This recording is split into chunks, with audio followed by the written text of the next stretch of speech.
MGF Custom / Reviews.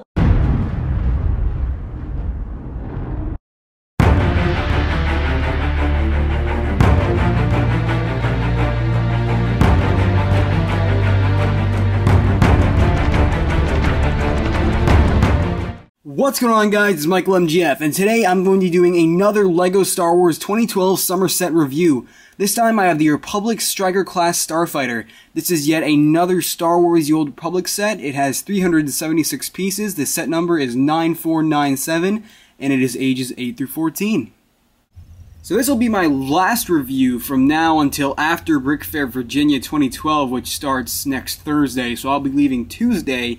Once I get back Monday or Tuesday, or the next Monday or Tuesday, I believe it might be Wednesday, one of those 3 days. Even after that, I'll be short because 2 weeks after that, I have Celebration 6 to attend to, and LEGO releasing these sets 2 months late and then doubling their prices kind of sets me back with these. So I'm going to try to get these reviews out as frequently as possible, guys, but for now, I can't crank them out like I normally do, like almost every 2 days, like when they first come out, so I do apologize for that.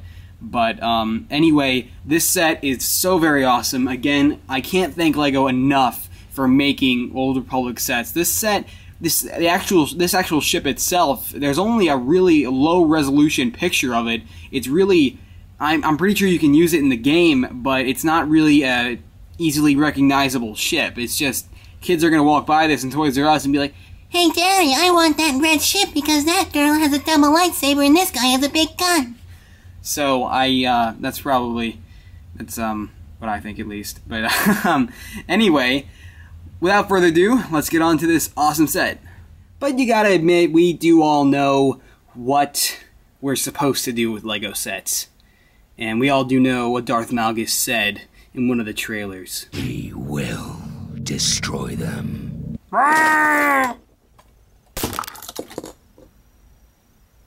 That was awesome!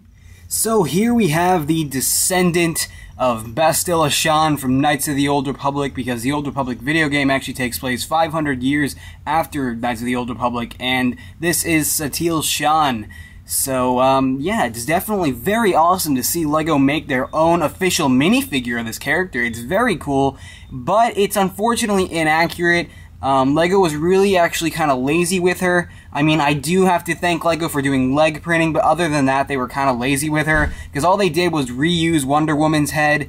They just gave her an inaccurate hairpiece. They didn't mold the new one, and her double lightsaber is perfectly fine. She doesn't need gray hands, because I think that her wrist armor going over her hand a little bit, like the top of her hand, I don't think that's enough to give her a full glove.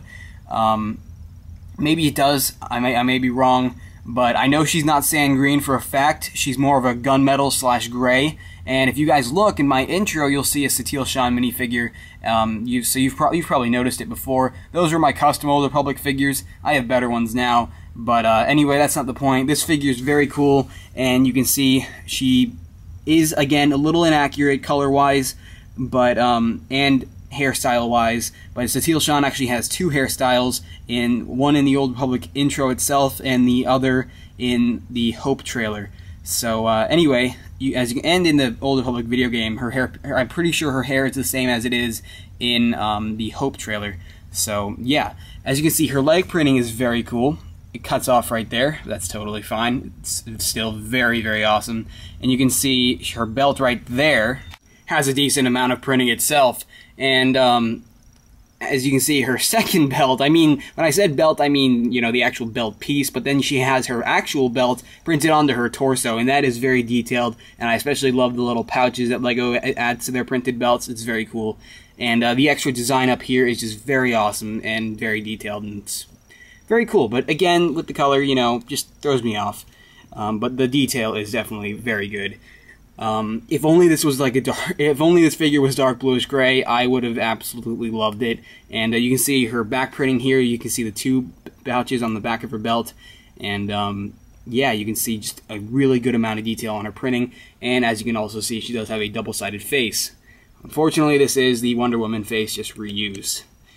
And yeah, that's Satele Shan. I definitely think she's pretty decent, and yeah, she's not too bad, but Not the greatest, not too bad, but she's a cool figure. And now we have Jace Malcolm, who is easily my favorite Old Republic character, besides Darth Malgus, but, you know, for the Republic, he's easily my favorite. And Venzalo would have been, but he got his ass kicked. Anyway, you can see his gun doesn't actually have a specific name, but it's just called his cannon, his blaster cannon, and it's definitely the design isn't the greatest. It's really not. I'm sorry.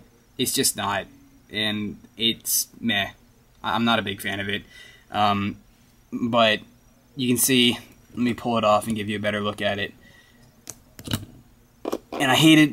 I hate things like this because, you know, the handle will just fall off every time you pull the minigun out of his hand. You know, just little things that'll bother me, but maybe not you guys. But you can see here it is. Very simple design. It's not really that special, but it's not absolutely terrible. I mean, it works, but it's not the greatest. And there was no point to use a tan piece there. So we're just gonna leave that down here for now, and so we can give you guys a better look at Jace Malcolm himself. So there he is, and he is awesome. I mean, himself is just awesome. And I'm not a big fan of how LEGO managed to get out of giving him a helmet, because he doesn't actually wear it in the 2 trailers that he appears in, and the video game most likely. So what I did was I took Green Pea Toys. If you don't know who that is, she is a Bricklink eBay seller, and she has custom minifigure parts printed. And her Old Republic helmet, Old Republic Trooper helmet, fits absolutely perfectly on this figure. And by the way, if you want to take a look, here is her Old Republic Trooper. This is the full figure. So this one's cool too, but not the actual figure. Anyway, Jace Malcolm is his face is the perfect representation of his face. I absolutely love it. It's very awesome. And Jace Malcolm is bald, but I guess I want to show you the scar. You can see there. It's just a very, very, very good representation of Jace Malcolm's face, and his hairpiece is a very good selection as well. And his leg printing is phenomenal. His torso printing is phenomenal. LEGO even included his knife that he wears strapped around his armor, and you can see it's just very detailed. I mean, this looks like a decal I would get from JPO. I mean, it's just very, very well designed, and I absolutely love it. So here's a look at where the printing cuts off on his legs. And yeah, that's Jace Malcolm. He does not have a double-sided head. So there you go. Very cool figure. I just wish he came with a helmet. Next we have T701, and this might be Nico Akar's astromech droid, but I'm not absolutely sure, because in the Old Republic intro cinematic he says something like T7, cut the ion cannons. I don't know, something like that. But anyway, you can see the printing is very cool on this figure. He's almost like he's made up of pieces, a good amount of pieces actually. And here's a look at all the amazing detail LEGO added in. And yeah, it's very, very cool. And these can come apart. These are 2 separate pieces, and there's a look at what's underneath. Very detailed pieces, very awesome. I absolutely love the printing. And you can see there's a stud in there to attach, you know, right on there. And here's a look at his torso. Very cool printed piece, and that's a very cool printed tile. And what's cool about all these printed parts is that you can use them. They're very useful for pretty much everything. And yeah, so here's pretty much what his underbelly is made up of. A brick with 2 studs on it, and then his pieces to attach his 2 legs. So now that I just performed a operation on our poor T7 droid, astromech droid, outdated astromech droid, old droid. Okay, I'm getting carried away, as you can see, and we're just gonna put him back down as I revive him. He's alive. He's alive. Well, now he's dead. So yeah, there he is.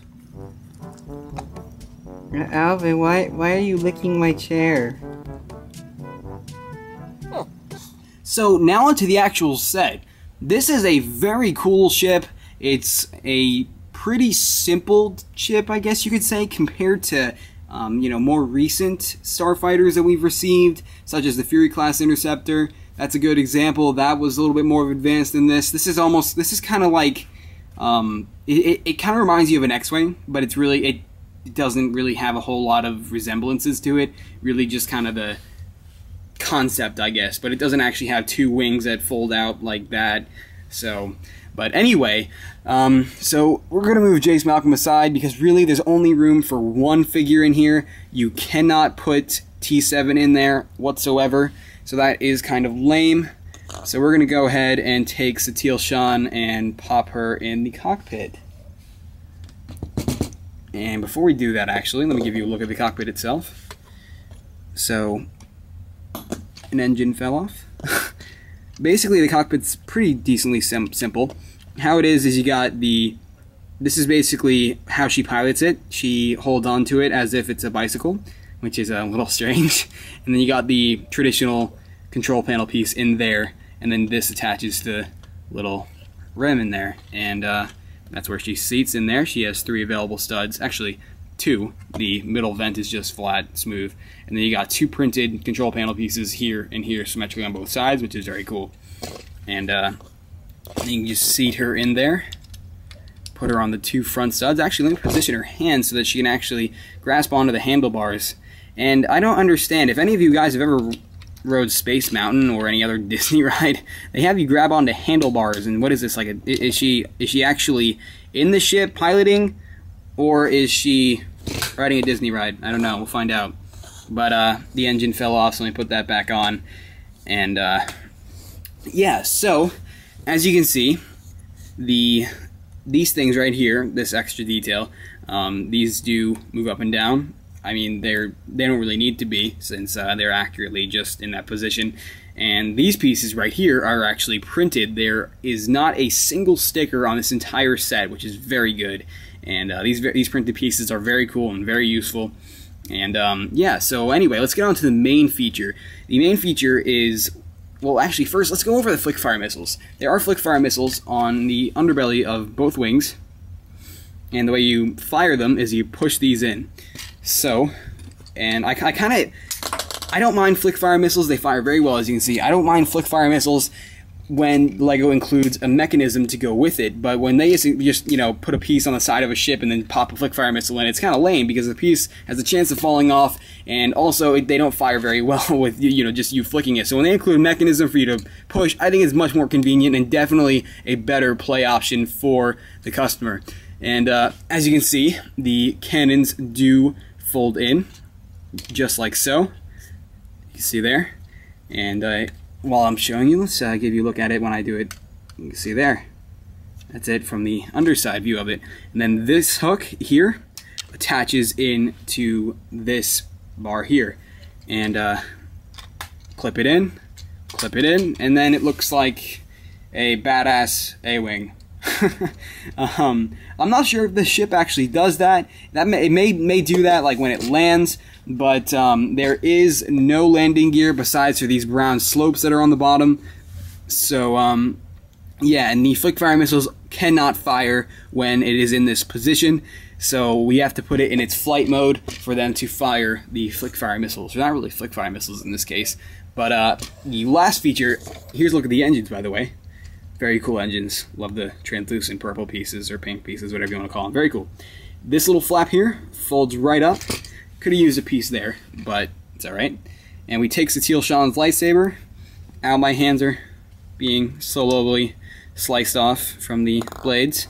No, I'm just kidding. You can just take it in half, or you know what I mean, and hook the pieces onto those 2 hooks, and there you go. Pretty much got it. And I like when LEGO includes things like that, even if it is exposed, because I don't like the lightsaber to be floating around whenever we do put a minifigure in the actual ship. So I do appreciate it when LEGO adds that because it's very useful. And yeah, the set has a really good amount of details. It has a good variety of white tiles, a few orange tiles, and a good amount of dark red tiles, and a few light red tiles. And you do get some pretty decent angular pieces here, and some nice slopes back here. So it's very cool, and you do get some dark bluish gray slopes in here, and then on the underbelly you get some brown slopes and a good amount of dark red and light red plates, and you get a good amount of pieces. They're very cool pieces. I think it's very nice, and yeah, so very awesome set. I think it's very cool, and let me go ahead and show you guys the box for this set, and then I'll show you the instructions. So here's a look at the box. You can see the box is a decent size. If I go ahead and put, a minifigure next to it, it's really not that insanely big. Actual size. Oh my gosh, it works! But, yeah, there's the front of the box. Very cool artwork. You got Coruscant behind the Striker class Starfighter, so that's very awesome. And then there's the back. So, very cool. And there's the box. And the instruction book. So, you got the box art on the front of it. And here's a look at the front page. And let's go to the back. There's the artwork on the back for the Star Wars at Lego.com advertisement. And then you got the rest of the new sets here.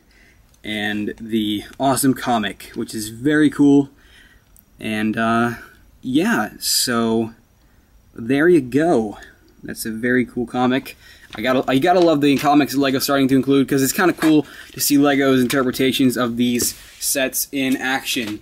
And guys, just to let you know, I might have missed out a few features, but if I did, I'll find out myself after I'm done filming this review. I always seem to, and if I did, I apologize, but if not, then great, leave this video a like. But anyway, let's conclude this. So that's about sums it up for this review, guys, and like I said before, the pace of these reviews being released is going to be slower than I traditionally do, but they will be released over time, and I'm talking like maybe one review every week or two, but I can't say that that'll be totally accurate, but that's just my assumption. But I will try to crank these out as fast as possible, and I'm just lucky that I managed to snag this before Brick Fair. So anyway, that's about it, guys, and you can look forward to my Brick Fair video, my off to Brick Fair video, which will be I believe I will release that Monday.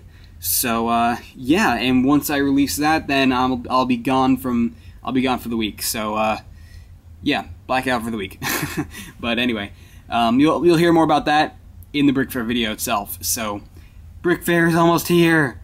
It's actually super close, a little too close for me. But anyway, I'll see you guys later. All right. Bye.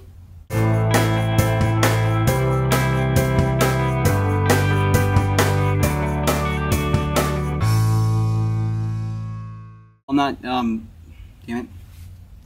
Like, blah. Brick Fair VA 2012. VA, really? Why don't I say Virginia? Eh.